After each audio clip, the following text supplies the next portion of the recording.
Hello students, तो कैसे हैं आप सभी। आई होप आप बहुत अच्छे से होंगे।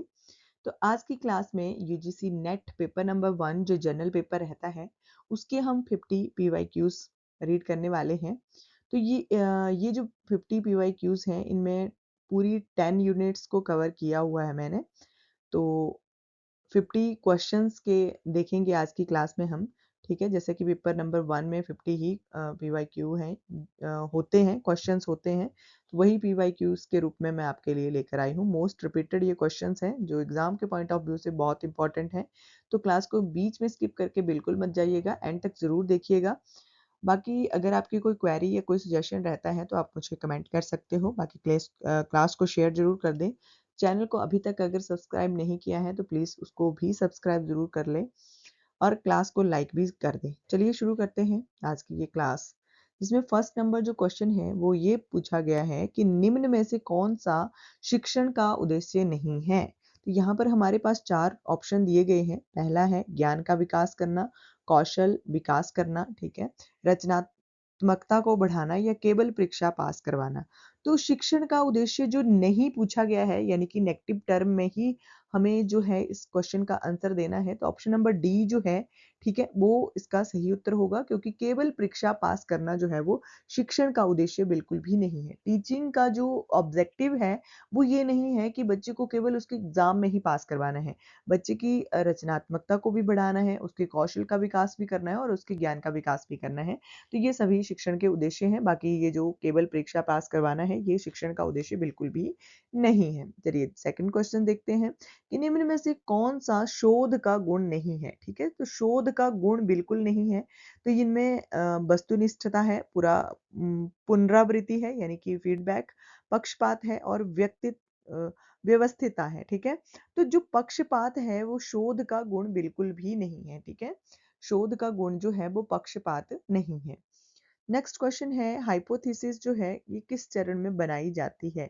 तो जो हाइपोथेसिस है ये बनाई जाती है ऑप्शन नंबर बी में, समस्या निर्धारण के बाद। ठीक है, जब समस्या का निर्धारण हो जाता है उसके बाद जो है वो हाइपोथेसिस जो है वो बनाई जाती है।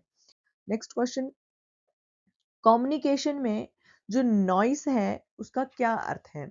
तो जो शोर है, कम्युनिकेशन यानी कि संप्रेषण में जो शोर शब्द है उसका क्या अर्थ है। तो क्या उसका अर्थ संदेश है, प्रतिक्रिया है, बाधा है या माध्यम है। तो जो शोर है कम्युनिकेशन में वो एक बाधा यानी कि बैरियर के रूप में काम करता है। ठीक है, तो जो कम्युनिकेशन में जो नॉइस, जैसे कि मान लो कि अगर आपको कोई संदेश देना है और वहां पे बहुत ज्यादा शोर हो रहा है, जैसे मान लो कि एक स्कूल है और उसमें वहाँ पे कोई टीचर जो है वो लेक्चर दे रहा है। ठीक है, तो एक हॉल में टीचर के द्वारा लेक्चर दिया जा रहा है लेकिन बाहर बहुत ज़्यादा शोर हो रहा है, तो बच्चे उस मैसेज को, जो टीचर बोल रहे हैं, लेक्चर दे रहे हैं, वो बच्चे उस मैसेज को नहीं समझ पा रहे हैं।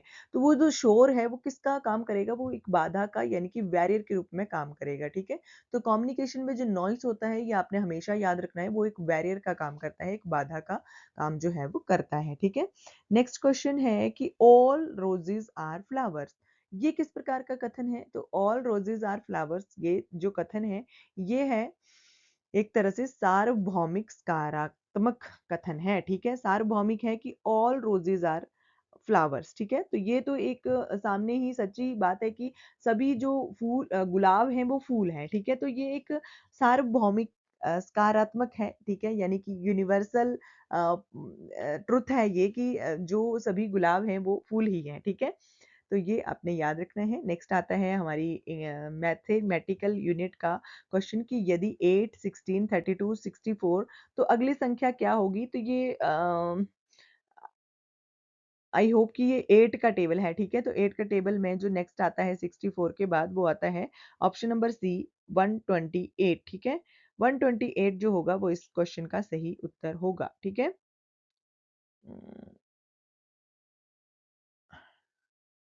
2 से मल्टीप्लाई हो, 8 टू जा 16, 16 टू जा 32 और 13 2 टू जा जो होते हैं 64 और 64 टू जा होंगे 128। ठीक है, 128 जो है वो इसका सही उत्तर होगा। ठीक है, तो ये बहुत ही मतलब एक तरह से सिंपल भी क्वेश्चन रहते हैं और कई बार बहुत टफ लेवल के भी पूछे जाते हैं। तो ये मैथमेटिकल यूनिट का क्वेश्चन था। ठीक है, बहुत ध्यान से देखिएगा, इस तरह के क्वेश्चन जो है वो एग्जाम में पूछे जाते हैं।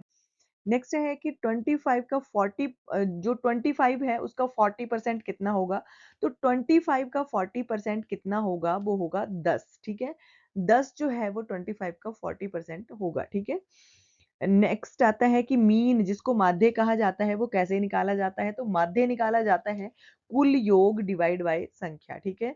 कुल योग को जब हम डिवाइड करते हैं संख्या से, ठीक है, तो उसको फिर जो है वो माध्य यानी कि मीन जो है वो निकाला जाता है। कोडिंग डिकोडिंग किसका भाग है, तो कोडिंग और डिकोडिंग जो है क्या वो गणित का भाग है, भाषा का है, तार्किक तर्क का है या विज्ञान का, तो कोडिंग और डिकोडिंग जो है वो तार्किक तर्क का भाग है, ठीक है। तो ये आपने याद रखना है। नेक्स्ट आता है वेन डायग्राम, ठीक है। जो वेन डायग्राम है उसका प्रयोग किसके लिए होता है, तो आपने देखा होगा आपको क्वेश्चंस आते हैं कि जैसे कि कुछ किताबें पुस्तकें हैं, कुछ पुस्तकें किताबें हैं, ऐसे इस प्रकार से जो क्वेश्चन आते हैं, एक एग्जाम्पल के तौर पर आपको बता रही हूँ। तो ये जो वेन डायग्राम वाले जो क्वेश्चंस रहते हैं, इसका उपयोग किसके लिए रहता है, तो इसका उपयोग रहता है संबंध दिखाने के लिए, ठीक है। तो संबंध दिखाने के लिए जो उपयोग किया जाता है वो वेन डायग्राम का किया जाता है। नेक्स्ट क्वेश्चन आता है रैम का मुख्य कार्य क्या है, कंप्यूटर यानी कि आईसीटी वाली यूनिट का ये क्वेश्चन है। तो रैम जो है इसका मुख्य कार्य क्या है, क्या ये स्थायी संग्रह करता है, ठीक है, क्या वो अस्थायी संग्रह करता है, डेटा ट्रांसफर करता है या नेटवर्किंग। तो जो रैम है हमारी एक वॉलेटाइल मेमोरी है, ठीक है। वॉलेटाइल ये मेमोरी है यानी कि अस्थायी संग्रहण ये चीजों का करता है, ठीक है। जब तक आप कंप्यूटर के ऊपर काम कर रहे हो या लैपटॉप के ऊपर काम कर रहे हो तब तक आपकी जो भी चीजें हैं उनको ये अस्थायी रूप से संग्रहित करके रखता है। तो एक तरह से अस्थायी संग्रहण जो है वो रैम का काम है, ठीक है। तो वो नॉन वोलेटाइल मेमोरी है ये भी आपने याद रखना है। नेक्स्ट आता है कि ईमेल का मुख्य उपयोग क्या है, ईमेल का मुख्य उपयोग जो है वो क्या है, गेम खेलना है, डेटा स्टोर करना है या संदेश भेजना है या वीडियो देखना है। तो जो ईमेल है उसका जो मुख्य उपयोग है वो क्या है, वो ऑप्शन नंबर सी संदेश भेजना है, ठीक है। क्या है, संदेश भेजना ईमेल के द्वारा किया जाता है, ठीक है।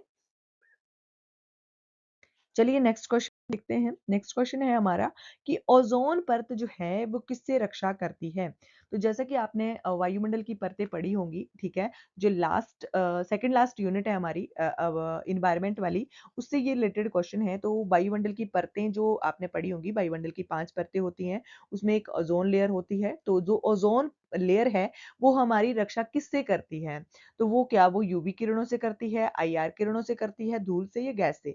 तो वो यूवी किरणें जो अल्ट्रा वायलेट रेज होती हैं उनसे हमारी रक्षा जो है वो ओजोन लेयर करती है, ठीक है। यूवी किरणें जो होती हैं उनसे ओजोन लेयर जो है हमारी रक्षा करती है, ठीक है। नेक्स्ट आता है ग्रीन हाउस इफेक्ट, ठीक है। ग्रीन हाउस इफेक्ट जो है उसका क्या उसका का परिणाम क्या है, तो ग्रीन हाउस इफेक्ट जो है उसका परिणाम है ग्लोबल वार्मिंग, ठीक है। ग्लोबल वार्मिंग जो है ग्रीन हाउस इफेक्ट की वजह से होती है।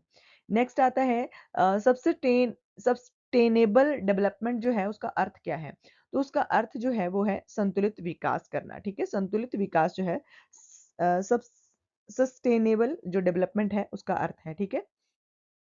नेक्स्ट क्वेश्चन देखते हैं NAAC नैक जिसको कहा जाता है उसका कार्य क्या है, तो नैक जो है ये क्या देता है, ये क्या करता है, परीक्षा लेता है, वित्त देता है या मान्यता देता है या पढ़ाता है। तो जो नैक है ये मान्यता देना इसका काम होता है, जो बहुत उच्च विश्वविद्यालय हैं उच्च शिक्षा वाले, ठीक है, उनको उनको ये मान्यता देना नैक का काम जो है वो होता है, ठीक है।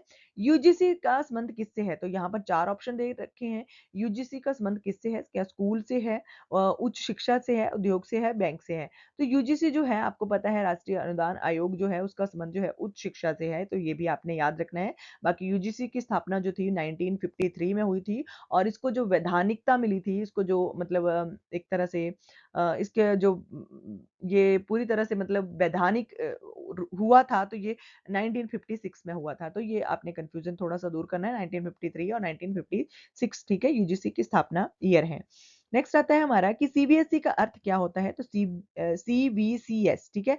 सीबीसीएस का अर्थ क्या है, तो इसका अर्थ है चॉइस बेस्ड क्रेडिट सिस्टम, ठीक है। चॉइस बेस्ड क्रेडिट सिस्टम जो है इसकी फुल फॉर्म है सीबीसीएस की, ठीक है। तो ये अभी आपने याद रखनी है।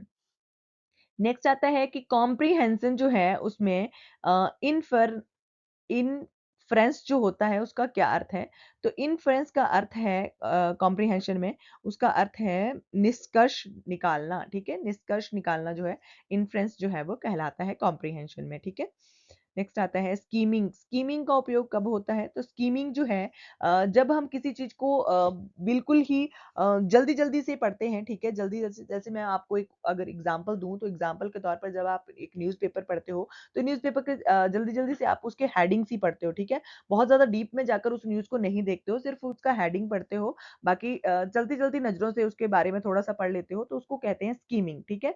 और एक होता है स्कैनिंग। स्कैनिंग क्या होता है? स्कैनिंग होता है कि उस न्यूज़ को आप बिल्कुल गहन में जाकर पढ़ रहे हो। उसके ऊपर पूरा फ़ोकस लगा के उसकी डेट्स को, उसकी जो नंबर्स दिए गए हैं, उसके जो तिथियाँ दी गई हैं, उनको अच्छे से आप पढ़ते हो तो उसको स्कैनिंग कहा जाता है। तो ये स्कीमिंग और स्कैनिंग जो है बहुत इम्पोर्टेंट टॉपिक है, ये पूछे जाते हैं एग्ज़ाम में। तो ये आपने थोड़ा-सा कन्फ्यूज़न इस क्वेश्चन से रिलेटेड आपने दूर कर लेना है। बाकी स्कीमिंग जो है वो ये होती है जल्दी मुख्य विचार जानना, ठीक है? जल्दी मुख्य विचार को जानना स्कीमिंग जो है वो कहलाता है, ठीक है? तो ऑप्शन नंबर बी इस क्वेश्चन का सही हो जाएगा। बाकी है बार ग्राफ। बार ग्राफ जो है उसका किसके लिए उपयोग होता है? तो बार ग्राफ का उपयोग जो है वो तुलना करने के लिए होता है, ठीक है? तुलना करने के लिए बार ग्राफ का प्रयोग जो है वो किया जाता है। नेक्स्ट क्वेश्चन है पाई चार्ट क्या दर्शाता है? तो जो पाई चार्ट है वो क्या दर्शाता है? वो दर्शाता है प्रतिशत को, ठीक है? परसेंटेज को दर्शाता है पाई चार्ट, ठीक है? ये क्वेश्चन भी इंपॉर्टेंट है, ये आपने याद रखना है। बाकी लॉजिकल रीजनिंग का मुख्य उद्देश्य क्या है? क्यों लॉजिकल रीजनिंग जो है वो नेट के एग्जाम में इतना मेन रोल प्ले करती है? तो क्या है उसका ऑब्जेक्ट क्या है? ठीक है? तो उसका ऑब्जेक्ट है, उसका मुख्य उद्देश्य ये है कि तर्क क्षमता को बढ़ाना, ठीक है? एक रीजनिंग पावर बच्चे की बढ़ाना जो है वो लॉजिकल रीजनिंग का मुख्य उद्देश्य रहता है, ठीक है? नेक्स्ट क्वेश्चन आता है रिसर्च में सैंपलिंग क्या है? ये बहुत इंपॉर्टेंट क्वेश्चन है। शोध से रिलेटेड जो मतलब कॉम्प्रिहेंशन वाली या फिर हमारी यूनिट है, ठीक है, रिसर्च वाली, उसमें ये रिसर्च में सैंपलिंग क्या है, ये क्वेश्चन बहुत बार पूछा गया है। तो ये क्वेश्चन का अर्थ होगा उत्तर होगा ऑप्शन नंबर बी नमूना चयन करना, ठीक है? सैंपलिंग जो है उसका अर्थ होता है नमूना का चयन करना, ठीक है? नेक्स्ट क्वेश्चन देखते हैं कि प्राइमरी डाटा जो है का उदाहरण क्या है? तो प्राइमरी डाटा जो है, जो एक प्राथमिक डाटा है, उसका उदाहरण क्या है? उसका एग्ज़ाम्पल बताना है। तो क्या वो पुस्तक है? क्या वो जर्नल है? सर्वेक्षण है? रिपोर्ट है? तो जो सर्वेक्षण है, वो एक प्राइमरी डाटा का एग्ज़ाम्पल है, ठीक है? नेक्स्ट आता है कम्युनिकेशन का सबसे आवश्यक तत्व क्या है? तो कम्युनिकेशन सबसे आवश्यक अगर कोई कंपोनेंट है तो वो क्या है? संदेश है, माध्यम है, समय है, स्थान है। तो ये जो कम्युनिकेशन है उसके लिए सबसे इम्पोर्टेंट है संदेश, ठीक है? अगर संदेश ही नहीं होगा तो कम्युनिकेशन का मतलब ही नहीं रह जाएगा, ठीक है? नेक्स्ट आता है नॉन वर्बल कम्युनिकेशन, ठीक है? नॉन वर्बल कम्युनिकेशन का एक उदाहरण बताओ। तो नॉन वर्बल यानी कि उसमें जो व्यक्ति है वो बिना बोले अपना संदेश जो है वो दूसरे व्यक्ति तक पहुंचा रहा है, उसको कहते हैं नॉन वर्बल।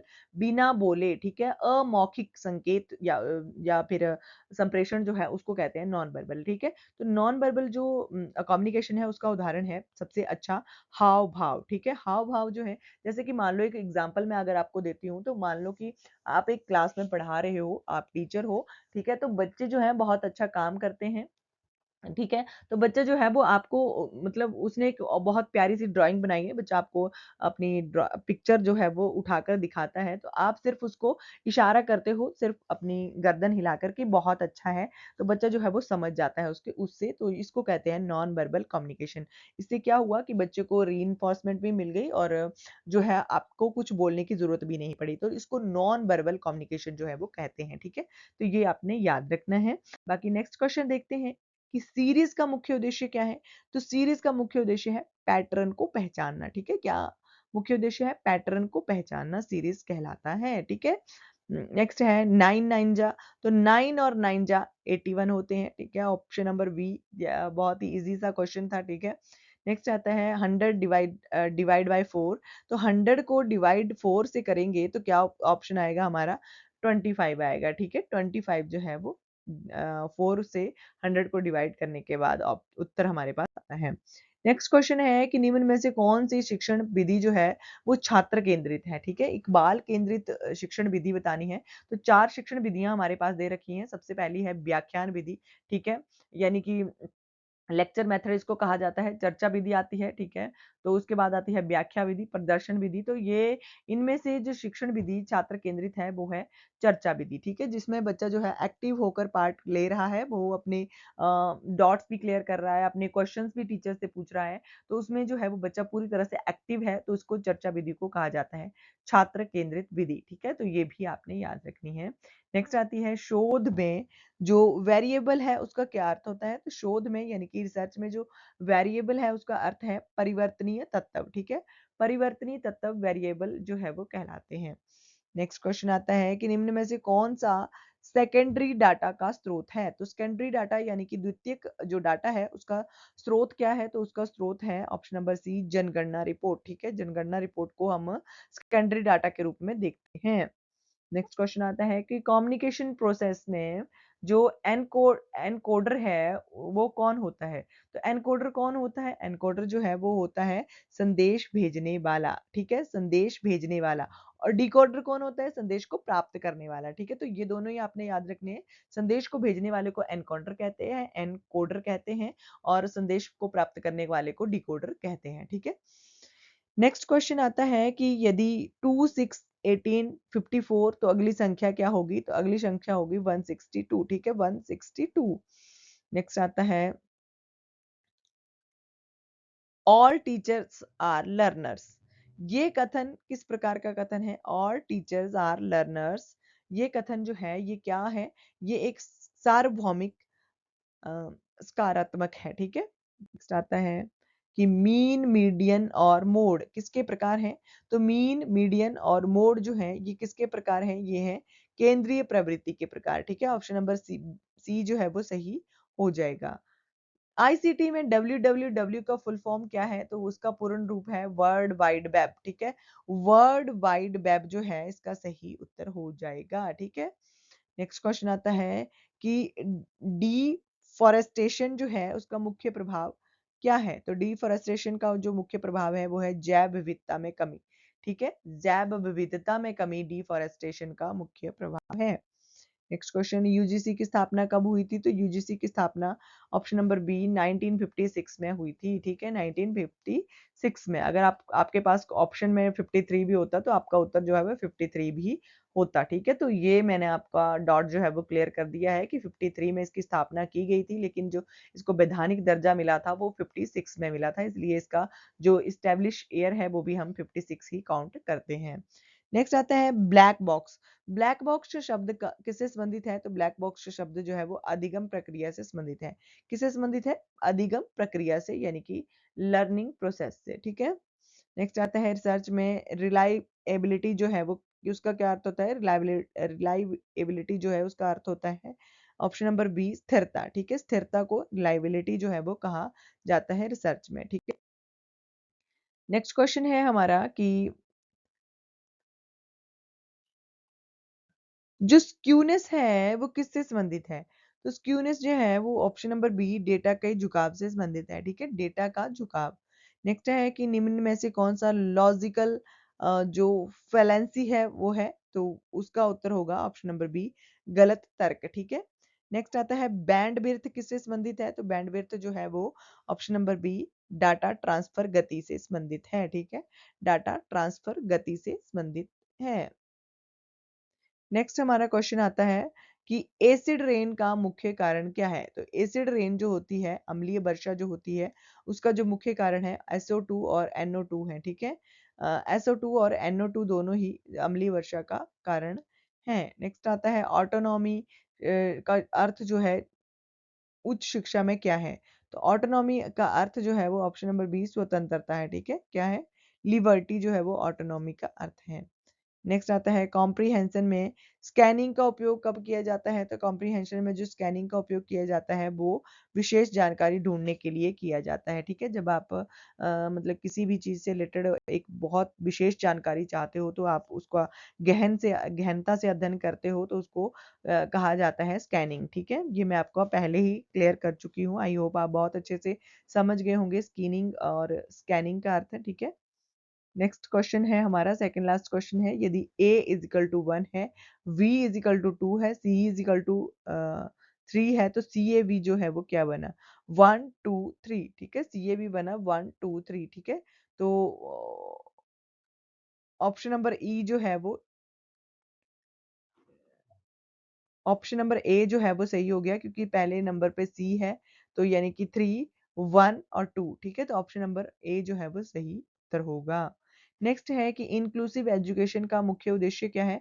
तो इंक्लूसिव एजुकेशन का उद्देश्य जो है वो है ऑप्शन नंबर बी, सभी छात्रों के लिए समान अवसर, ठीक है, सभी छात्रों के लिए समान अवसर, चाहे बच्चा जो है वो किसी भी लेवल का हो, किसी भी प्रकार का हो, ठीक है। तो सभी बच्चों को एक समान, एक ही कक्षा में, एक ही छत के नीचे शिक्षा देना ही जो है इंक्लूसिव एजुकेशन जो है वो कहलाती है।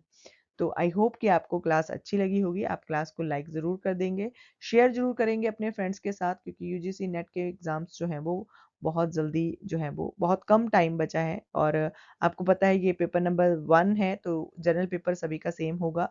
तो प्लीज़ अपने फ्रेंड्स के साथ ज़रूर शेयर कर दें इस क्लास को। बाकी चैनल को ज़रूर सब्सक्राइब कर लें अगर आपने नहीं किया है अभी तक। साथ में लगे बेल आइकन को प्रेस कर दें ताकि आने वाले हर वीडियो का नोटिफिकेशन आपके पास सबसे पहले पहुंच जाए।